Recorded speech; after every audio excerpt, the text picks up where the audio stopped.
Autograph. With me, Susan Madaris. We are coming to you from New York City, and my guest this week is Dr. Alan Sobrowski. He's joining me via satellite from Pittsburgh, Pennsylvania. Join us.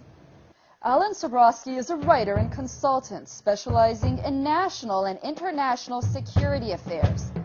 In December 1988, he received the Superior Civilian Service Award after more than 5 years of service at the U.S. Army War College as Director of Studies, Strategic Studies Institute, and holder of the General of the Army Douglas MacArthur Chair of Research. A Marine Corps Vietnam veteran and a 1986 graduate of the U.S. Army War College, Dr. Sobrowski's teaching and research appointments have included the U.S. Military Academy and the Center for Strategic and International Studies. While in government service, he held concurrent adjunct professorships at Georgetown University and the Johns Hopkins University of Advanced International Studies. His published work includes 13 books or monographs and over 160 articles, chapters, and book reviews. He is currently completing a book-length study on the U.S. use of military force as an instrument of foreign policy titled Presidential War: The Politics of Military Intervention. Dr. Sobrowski is also an editor at Veterans Today, where his latest series of articles regarding Israeli involvement in the 9/11 attacks against the United States is a shocking expose of how the Israeli Mossad planned the attacks and how the U.S. military had prior knowledge. An argument often not discussed, especially by someone like Alan Sobrowski, who is an American with Jewish ancestry. However, Sobrowski bravely addresses this sensitive and controversial topic as someone devoted to the security of the United States at any cost. So what happens when a military insider puts the devastating terror attacks of 9/11 directly at Israel's doorstep? Dr. Alan Sobrowski, thank you so much for joining us on The Autograph. My pleasure, Susan. Tell us how you make the case for Israel's involvement in the tragic 9/11 attacks. There were several different ways of doing it, Susan, and this may be a little bit more background than some of your people need, but I began to have suspicions about what had happened on 9/11 about 2 weeks after the attacks. There were several discontinuities that made no sense to me whatsoever. The behavior on the part of some of the named terrorists, these 19 Arabs on 4 planes, running around flying schools like loose cannon, not having the pilot skills to fly the aircraft, no recognition for what they had done afterwards in their own area, their own community. And it struck me that for many reasons, none of the arguments that were being given for what they did made any sense. But I then immediately forgot about it until about 2 years ago. And then I came across a video which I found to be extremely disturbing. That video was an interview with a Dutch demolitions expert named Danny Jowenko. And it concerned the collapse of the 3rd World Trade Center tower to go down on September 11th. This was the 47-story World Trade Center 7, the 3rd tallest building at the World Trade Center. Jowenko had never heard of it. Neither had I. And when you looked at the building, you saw that there was effectively no damage to any face of the building. It had not been hit by a plane. It had not been taken major trauma from debris, and it went straight down into its own footprint in about 7 seconds in what was visibly a controlled demolition. You know, and it was pretty clear that whatever those 19 named Arabs on 4 planes, 2 of them at the World Trade Center, had or had not done, they could not have had any possible effect on that 3rd building going down. Shortly after that, I came across, partly out of my own curiosity, which this definitely aroused, and a very extensive video, both of which I've cited, by the way, in some of my recent articles, which were taken on 9/11 itself from what became Ground Zero, the base of World Trade Center 1 and 2, the Twin Towers, involving police, emergency services personnel, newspaper and television correspondence, and you can see and hear secondary explosions at the base of the World Trade Center buildings. Now, planes impacting at 800 to 1,000 feet above the ground are not going to cause secondary explosions at the ground floor. And this followed over into other reports, also there on September 11th, about vans in the area, white vans. In one case, a van was picked up by police and people arrested at the access to a major bridge. The van was filled with explosives, and the two people in it were Israelis. In Bergen, New Jersey, same day, a van with several people in it had set up cameras. Before the first plane hit, they were filming the Twin Towers, and they were celebrating. High fives. It was a good thing for them. Residents called police. Police arrested them. All five were Israelis. What intrigued me, in addition to angering me, was that within days, all of these reports disappeared from the media. Most Americans don't know that a third building went down at the World Trade Center. Most have never heard about the secondary explosions reported by CNN, ABC, Fox, and others at the foundation of World Trade Center 1 and 2. None have ever heard about the vans.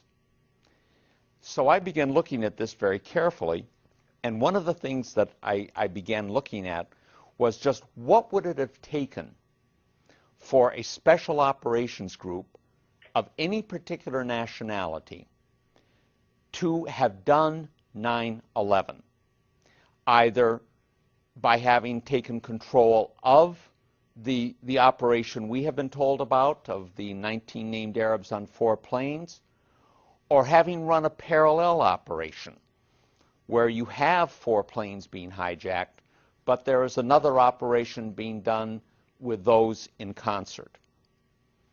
And I picked up 3 particular factors that would need to be taken into account. One was motivation, a second was expertise, and the third, the critical one, was access.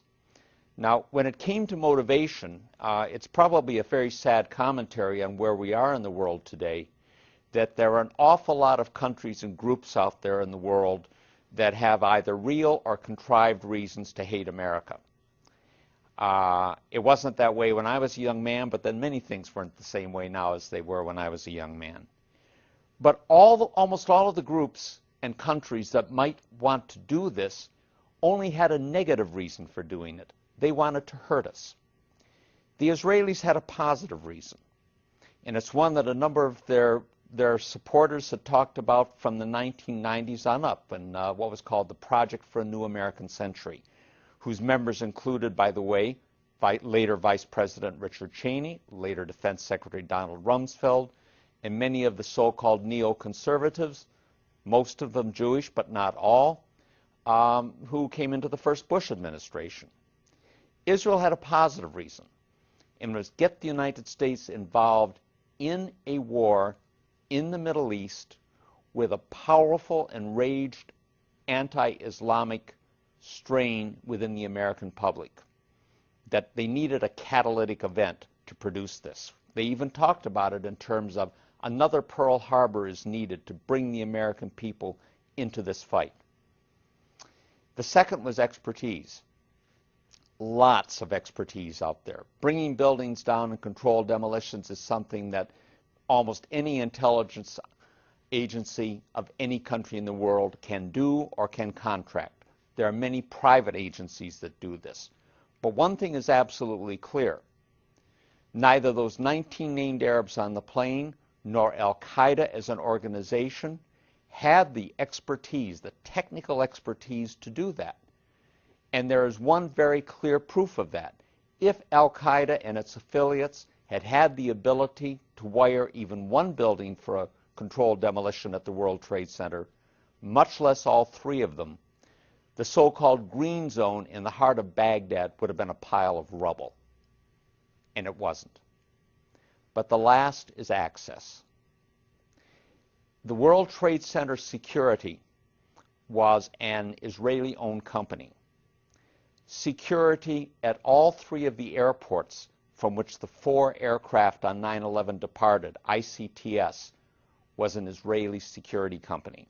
That security company, by the way, also had security at the airports in Paris and Amsterdam later, from which the so-called shoe and underwear bombers departed.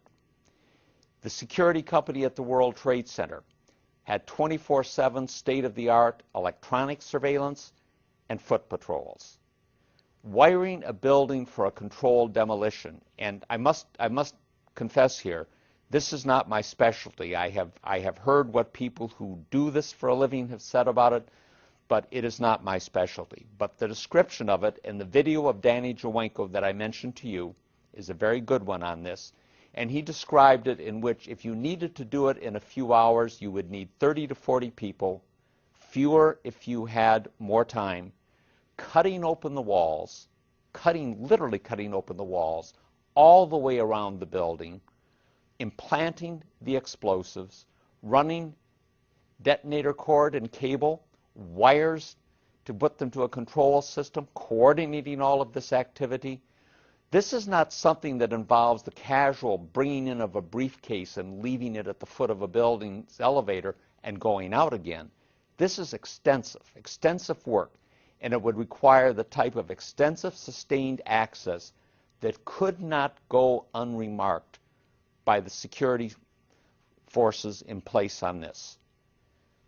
They also needed the ability to evade an apprehension and to have their escape concealed. And they had that done. All of the Israelis who were apprehended in those vans were later released in about 2 months at the direction of Michael Chertoff, then the second director of Homeland Security, a dual U.S.-Israeli national. There is no mention of them in the mainstream media, which is largely Zionist-owned. All of the major networks, all of the major national newspapers, all 3 of the weekly news magazines, all of the major political journals, most of the major publishing houses. It simply didn't happen.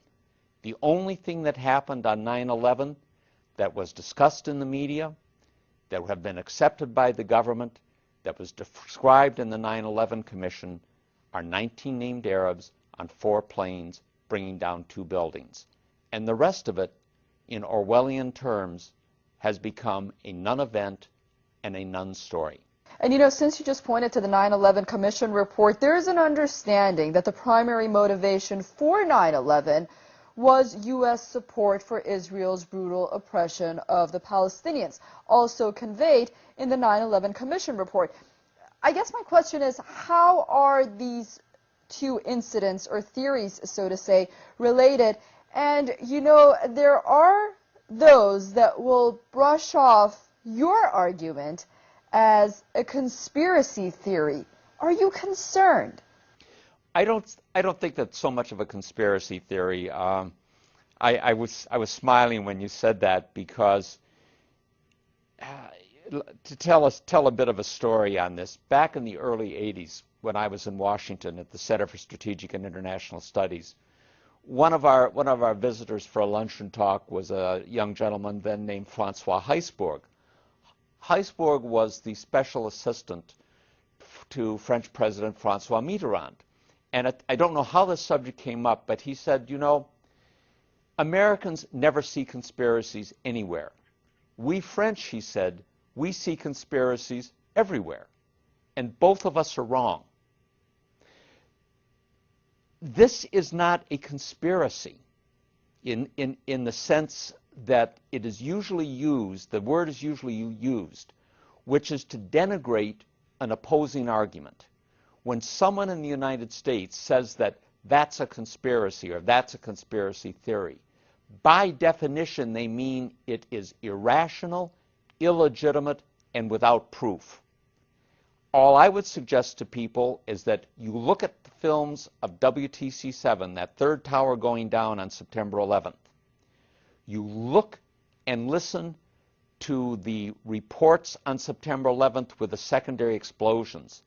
These are not fantasies. They happened.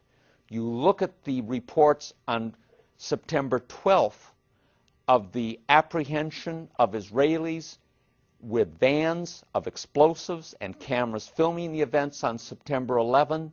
These are not fantasies. And you look at the people riddling the American government, all of the Middle East people in State Defense and the National Security Council, Deputy Secretary of Defense Paul Wolfowitz, Undersecretary of Defense for Policy Douglas Feith, who used to be a friend of mine, by the way, from Philadelphia. These people were all part of the neoconservative movement. Many of these people are dual U.S.-Israeli nationals. All of their primary allegiance is to Israel.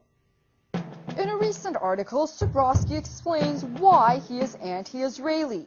He notes, because of what it has done to the U.S. in the furtherance of its own goals. The USS Liberty incident and 9/11 obviously stand out. And because of the leverage it has acquired over the U.S. government and its policies through the machinations of the domestic Jewish community here. My concern is that I don't much care about other people or other countries. I don't hate anyone in particular.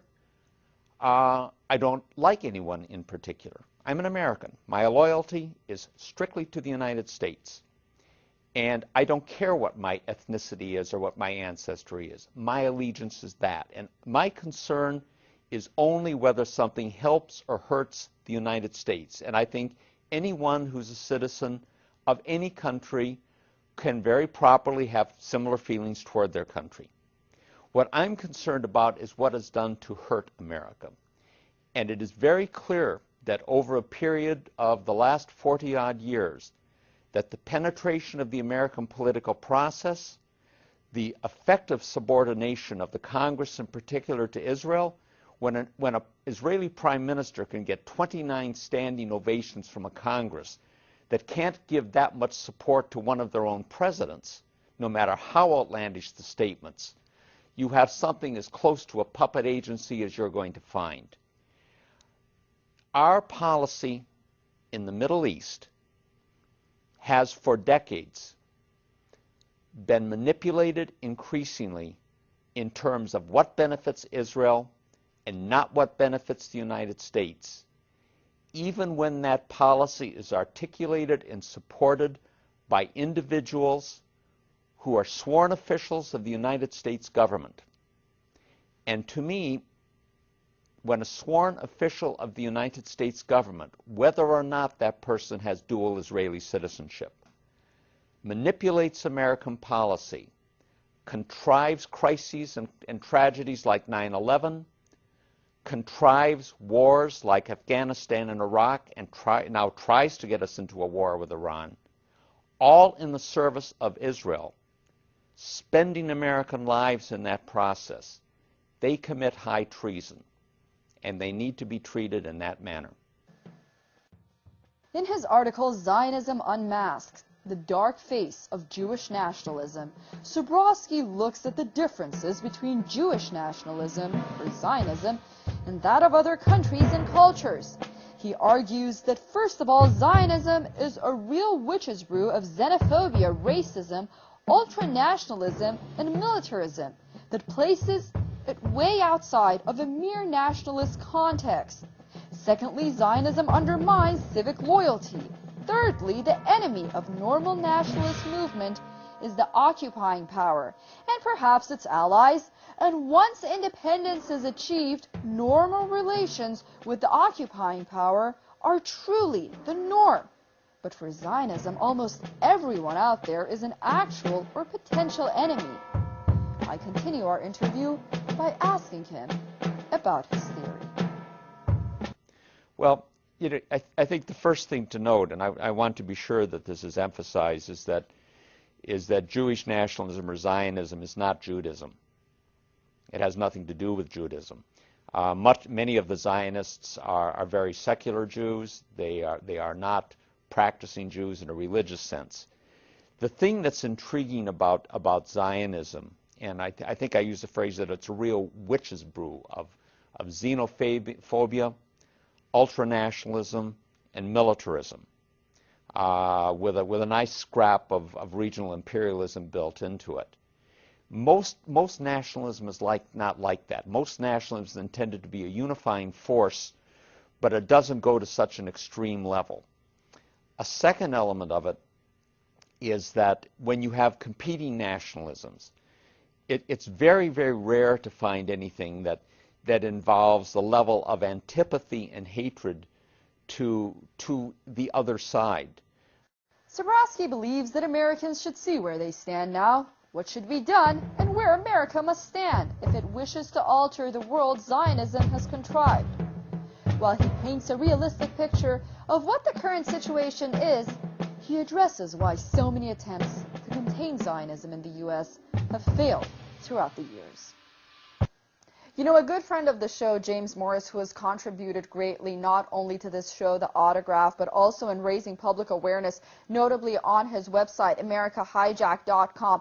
I remember him saying that he was a registered Republican for many years, but ultimately found it very hard as an American to relate to that party, or the Democratic Party for that matter, and became extremely frustrated, notably because of the government's support for AIPAC and similar organizations, and the United States support for Israel in general. Just recently, he was quoted as saying that he has become an independent.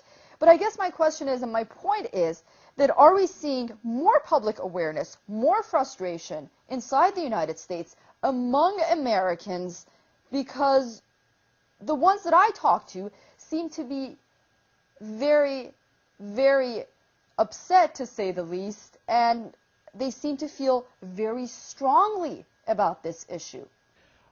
I think many Americans are finding it difficult to relate to their government, but the idea that there's any kind of a mass movement there because of the relationship to Israel is simply not the case. There is no vehicle for that type of opposition to have been created. There is not even an awareness on the part of most of the American people about the details of 9/11 that I mentioned to you.